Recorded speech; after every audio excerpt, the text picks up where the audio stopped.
"I can't make it stop," Lucas whimpered, the sound slicing through the sterile hum of the hospital floor, and I froze in the doorway. Keys still in hand, my nurse bag swinging against my hip. The fluorescent lights flickered overhead, casting a pale blue hue over the narrow hallway as I edged closer, every step measured against the sharp cries echoing from the VIP wing. My feet ached, exhaustion clawing up from hours of double shifts and paperwork, but something about the pitch of his voice yanked me into action, a tether I couldn't ignore. I reached the room and paused just outside, inhaling deeply, the antiseptic scent mingling with the faint perfume of a leather car seat someone had abandoned in the hall earlier, oddly comforting, grounding. The door was cracked open. Inside, Victor Romano, pale and trembling, clutched a pillow against his chest, eyes squeezed shut, the small fists gripping the fabric as if it could shield him from every fear he'd ever known. His sobs came in ragged bursts, high-pitched and relentless, and I knew instinctively that whatever had triggered this wasn't something simple. I stepped forward, my voice gentle but firm. "Hey, it's okay, Lucas. I'm here, you're safe." And he flinched, the pillow shifting slightly, a silent plea for help buried in the folds. I moved closer, careful not to startle him further, scanning the room. Monitors blinked softly, the rhythmic beep of the heart rate mixing with his cries, the air tense with something unspoken. Kneeling down to his level, I extended a hand slowly, my pulse quickened, fingers trembling just enough to mirror the urgency I felt. "Can I see the pillow?" I asked quietly. And for a moment the room held its breath. The sound of his tears filled the space like a storm inside a fragile bubble. His small hands clutched tighter, but I didn't force the issue. I waited, letting him feel the choice was his, letting him know he had control in the one thing that felt uncontrollable. Minutes stretched thin, the fluorescent lights above flickering in rhythm with my own heartbeat. Finally, a tentative shift, a tiny surrender as his grip loosened, and I took the pillow with care, inspecting the fabric to find the source of his terror. Tucked into the folds was a small folded note, worn at the creases, the handwriting shaky but deliberate, a message Lucas had clung to, a secret no one else had noticed. I unfolded it slowly, reading the words aloud, soft enough for only him to hear, letting them wrap around the panic in his chest. As the tension eased, a quiet sniffle replaced the desperate wails, and I felt the first spark of relief ignite in my chest. Lucas's eyes, wide and glistening, found mine for the first time since the crying began. And in that gaze I saw not just fear but trust forming, fragile and raw. The door opened further behind me, and I caught the faint outline of a man standing in the shadows. Victor Romano, tall, impeccably dressed, presence commanding, aura heavy with quiet authority, watching without a word. I didn't look up, focusing instead on Lucas, letting him breathe, letting him find the small pocket of safety I could offer. The pillow now cradled in my arms, Lucas leaned slightly into my side and I whispered, "It's okay, you can let it go now." The words almost swallowed by the beeping monitors outside. The hallway remained silent, the chaos of the night pressing against the walls, but inside that small VIP room, a fragile peace had settled, tentative and delicate. The first step toward healing, the first crack in the fortress of fear. The quiet that had settled over the room was fragile, like thin ice stretching across a frozen lake, and I kept my hands pressed gently against the pillow, making sure not to disturb the small tremors that still lingered in Lucas's grip. His breathing had slowed, but it was uneven, a pattern shaped by both exhaustion and lingering anxiety, and I whispered soft encouragements, words that carried warmth without imposing, letting them wrap around him like a protective shield. The monitors continued their steady rhythm, the soft beeping a metronome for the slow rebuilding of trust, and I adjusted the room's blinds slightly, letting in a slice of the muted city light, the cool hue easing the tension in the corners where shadows had pressed too tightly. Lucas shifted slightly, blinking up at me with eyes wide and uncertain, and I crouched to his level, speaking with deliberate calm. "It is okay. You do not have to be afraid anymore. I am right here with you." He reached hesitantly toward the pillow, brushing it against his cheek as though testing the safety of its return, and I nodded, giving him permission without a word of command, my own heartbeat resonating with the gentle urgency of the moment. In the doorway, Victor Romano remained silent, his presence looming without intruding, the way someone with absolute control could observe without interfering. And I sensed the weight of his judgment, the calculation behind every subtle movement. I kept my attention on Lucas, tracing the tiny gestures of surrender and reassurance, the way his small hands now relaxed over the fabric, how his shoulders descended from the rigid tension that had gripped them. And I realized that in this quiet interlude, he was learning that safety could exist outside of the shadows he had been hiding in. I spoke softly, guiding him through each slow breath, letting him feel the texture of the pillow, the gentle firmness that could not harm him. My voice a steady cadence designed to anchor him in the present, to show him that the storm outside his mind could be tempered. The air was filled with the faint hum of the building, the distant murmur of nurses moving through the halls. But inside this small, controlled space, the focus was singular, unbroken. Lucas allowed a tiny smile, the first hint of release in a long night, and I felt the surge of relief tighten in my chest. The satisfaction of a risk mitigated, a fragile life steadied through presence and patience. Victor shifted slightly, a faint exhalation betraying acknowledgement, the only clue to his otherwise unreadable expression. And I understood the silent communication between us. He trusted that I could manage what he could not, and that his son's well-being rested in careful, steady hands. I stood slowly, keeping my movements deliberate and unobtrusive, watching Lucas settle into the pillow with a newfound sense of control, and whispered again, "It is all right now, you can rest." His eyes fluttered closed, the tears subsiding into gentle traces along his cheeks, and I allowed myself a brief inhale, knowing that in the calm, we had gained a foothold in the chaos, a moment of security earned through attention, empathy, and the steady application of care. The door clicked softly as Victor took a step back, leaving us in the delicate hush of a room that had been transformed from panic to fragile serenity, and I adjusted the pillow beneath Lucas's head, smoothing the creases, making sure the comfort was tangible, concrete, something he could feel with every small movement. And in that quiet, I realized that trust had begun to root itself, tentative but present, a promise that the night's fear would not define the hours to come.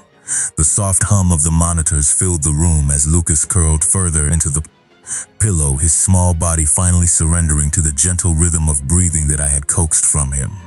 I remained kneeling, fingers lightly brushing the pillowcase, making sure every fold lay smooth, every edge tucked to provide comfort. The room was quiet now, the storm outside a distant murmur against the city streets, and the fluorescent glow above cast calm, steady light across the soft curves of his face. I whispered reassurances, letting each syllable hang in the air, careful not to rush him.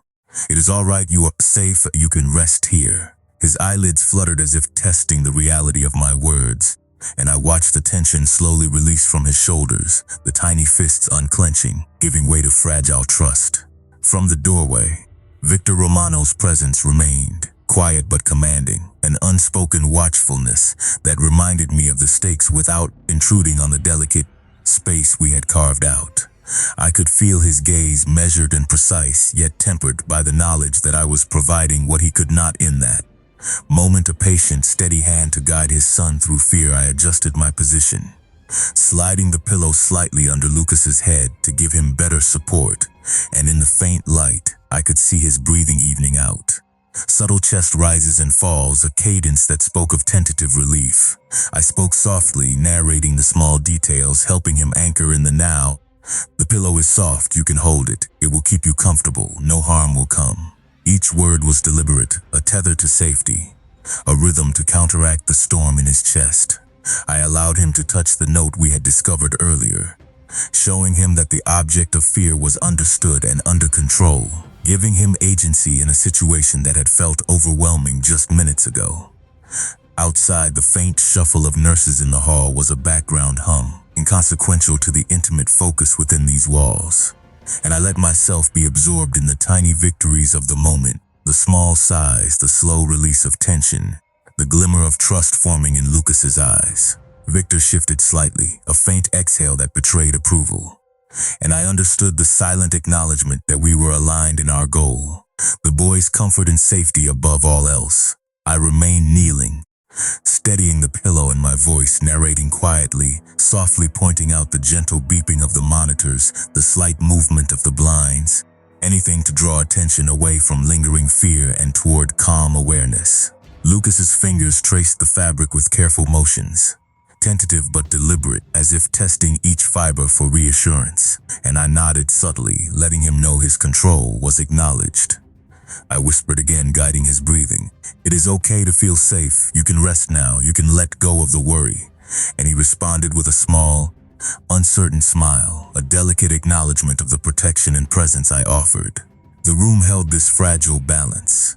The silence of relief punctuated only by soft, steady breaths. The glow of monitors adding a gentle light over the scene, and in this space, a trust had begun to root itself, tentative but undeniable, as Lucas finally allowed the tension to ease and the quiet to fill him with the certainty that he was not alone, and that in the presence of care and patience, even the most persistent fears could begin to fade. The night had settled over the city like a quiet blanket, but inside the VIP room, the calm was delicate, a fragile balance between relief and the residue of fear. Lucas lay partially on the pillow, the corners tucked carefully by my hands, his small body finally still except for the gentle rise and fall of his chest. I leaned close, monitoring every subtle twitch, every sigh that spoke more than words ever could, and whispered in a steady cadence, "You are safe, Lucas. Nothing can hurt you here." The monitor's steady beeps provided a rhythm that matched my own heartbeat, a metronome against the lingering tension, and I could feel the weight of the moment pressing softly, insistently on my shoulders. Victor Romano remained in the doorway, his dark eyes watching without a word, the presence of his authority palpable even in his silence.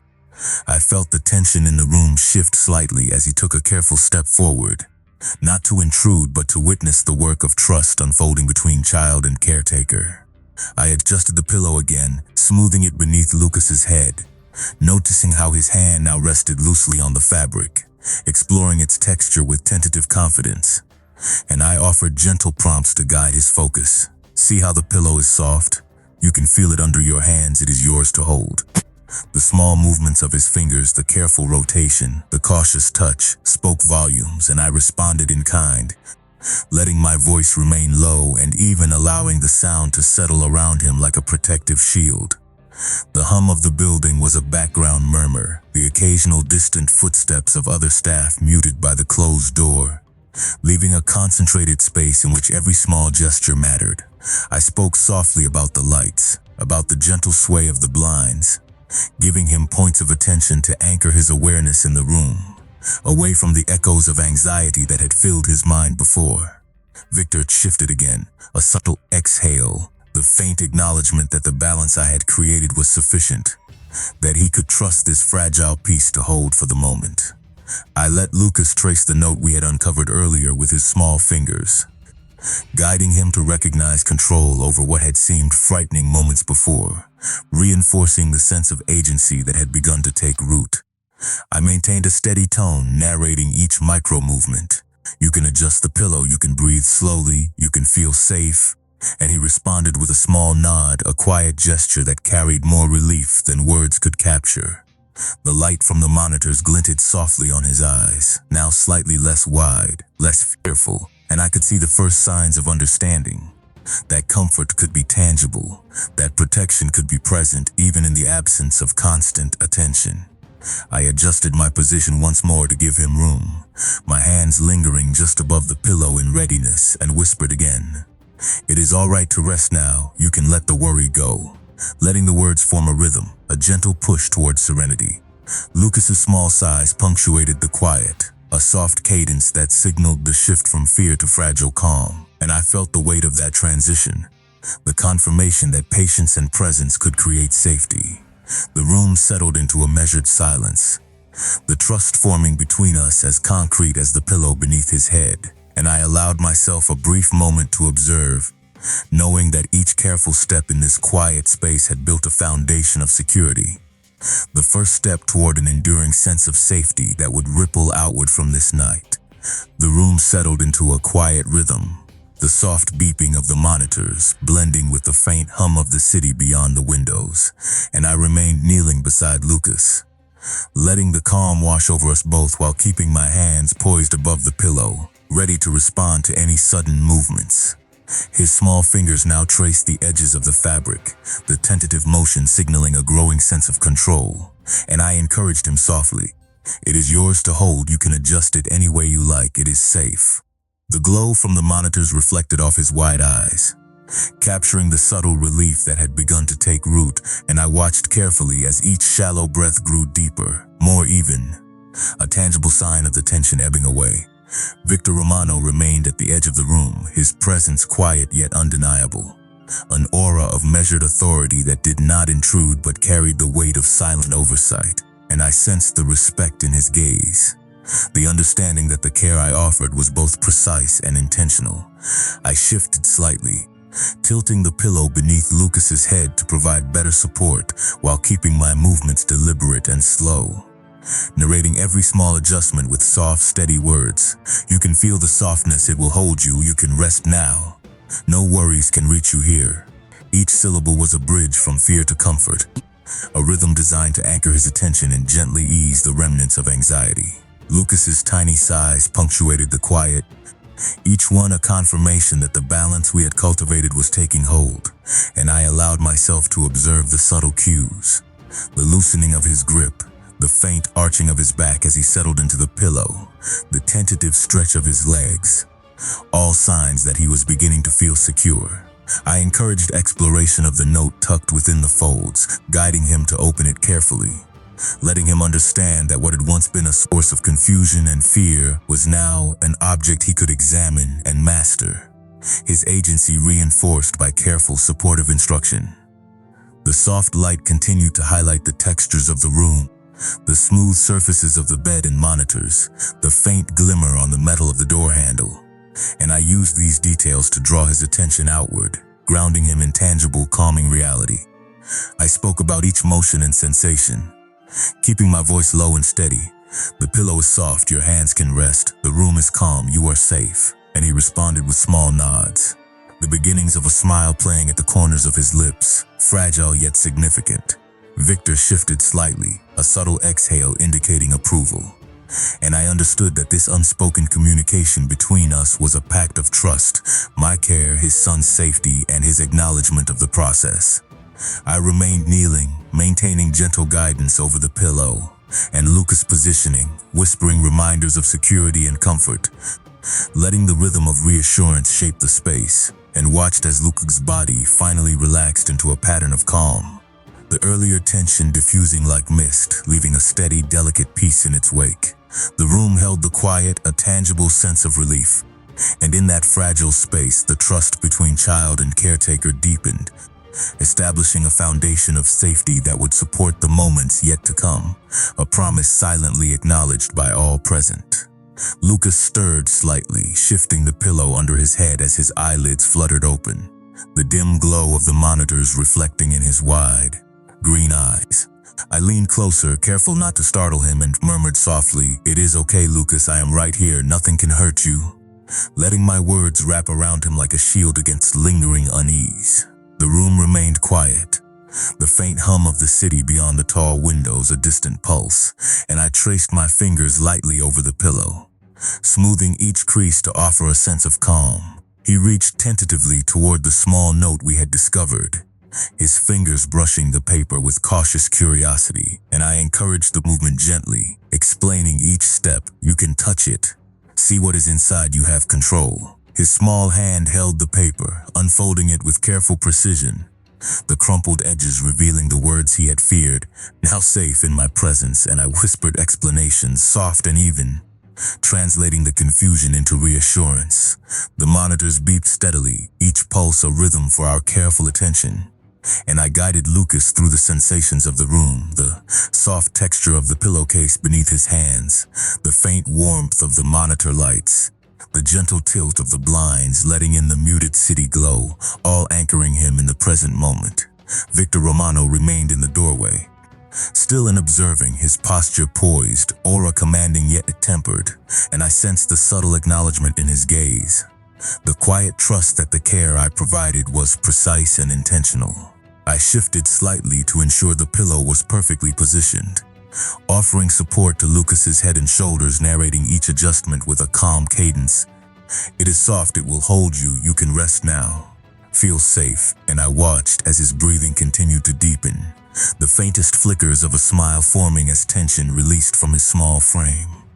I allowed him to explore the note further, encouraging interaction and understanding without pressure, fostering agency and reinforcing his sense of security. The room's quiet was punctuated only by the rhythmic beeping of the monitors, each sound marking a step toward calm, and I maintained a low, even voice speaking of textures, sensations, and gentle movements, anchoring him in the environment that was fully controlled and safe. Lucas's small sighs came steady breaths, his body curling slightly into the pillow, and I felt the first complete relaxation since the night began, a tangible shift in energy and trust. Victor shifted quietly, an imperceptible exhale signaling approval, and I understood that his observation was both a validation and a silent agreement that the fragile peace we had established was sufficient for now. I remained beside Lucas, adjusting the pillow subtly, whispering guidance and reassurance, narrating each sensation, movement, and micro-adjustment, creating a rhythm of calm and safety that wrapped the room. Lucas's eyelids grew heavy, his small fingers curling around the edge of the pillow, and I let my presence be the constant, steadying force as he finally drifted into a gentle rest. The room absorbed the quiet, the rhythm of relief filling the space, and in that stillness, the foundation of trust was cemented, delicate but undeniable. The beginning of a connection that would support the moments to come, a promise silently acknowledged by all present. The soft hum of the monitors continued to fill the room, a steady pulse against the quiet of the night, and I remained kneeling beside Lucas, watching the subtle movements of his small body as he shifted slightly on the pillow, testing the edges and the comfort beneath his head. His breathing was deepening, more even now, each inhale and exhale a rhythm that mirrored the careful cadence of my whispered reassurances. "It is all right, Lucas, you are safe here. Nothing can reach you now." And he responded with a small nod, the faintest lift of his lips signaling recognition and trust. I adjusted the pillow again, smoothing the folds and pressing gently to support his neck and shoulders, narrating each movement to create a sense of continuity and control. "The pillow is soft, it will hold you. You are in charge of how you rest." His small fingers explored the fabric with increasing confidence, brushing along the seams, feeling the textures as if claiming ownership over the comfort that had once seemed unreachable. The door remained open just enough for Victor Romano to remain visible, his posture poised and deliberate, an aura of quiet authority that spoke volumes without a single word. I sensed the tension in his presence, a careful balance between observation and trust, and I continued to focus on Lucas, letting him experience the room as a controlled, safe environment. I encouraged him to interact with the note again, gently guiding him to unfold it and see the familiar words inside, reinforcing his sense of agency and the control he now held over what had previously caused fear. The room was still punctuated only by the rhythmic beeping of the monitors, and I used my voice to anchor the moment, soft and steady, drawing attention to tangible details, the slight tilt of the blinds, the glow of the monitors, the soft contours of the pillow, each description a tether to calm.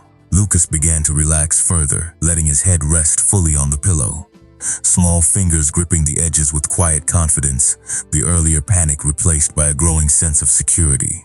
I whispered again, encouraging the pattern of slow, deliberate breaths. "It is okay to rest. You can feel the safety around you. You are supported." And watched as the tension in his shoulders and back eased, each subtle release a small victory. Victor shifted slightly in the doorway, a barely perceptible exhale conveying acknowledgement and approval, the silent communication between us affirming that the fragile peace had been established successfully. I remained kneeling, maintaining gentle adjustments to the pillow and Lucas's positioning, narrating the sensations and movements with care, providing a rhythm of reassurance that allowed him to anchor fully in the present moment. His eyelids fluttered closed once more, the sighs between breaths deeper, more measured, and the room settled into a steady quiet. The tension dissipated into the calm glow of the monitors. In that silence, trust had been nurtured, delicate but undeniable. a foundation of comfort that would support the moments yet to come, the beginnings of a connection that spoke to care, patience, and the quiet strength of presence. The night outside deepened, the city lights casting faint reflections through the tall windows of the VIP room. And inside, Lucas's small body rested quietly on the pillow, his fingers loosely curled around the edges as if testing the security of this fragile moment. I remained beside him, kneeling with careful attention, my hands hovering just above the soft fabric, ready to adjust or soothe at the first sign of tension, whispering in a gentle rhythm. "It is all right, Lucas. You can stay here as long as you need. Nothing can hurt you now." His breathing was steady, each inhale and exhale a sign that the trust we had cultivated was solidifying, and I encouraged him with small verbal anchors.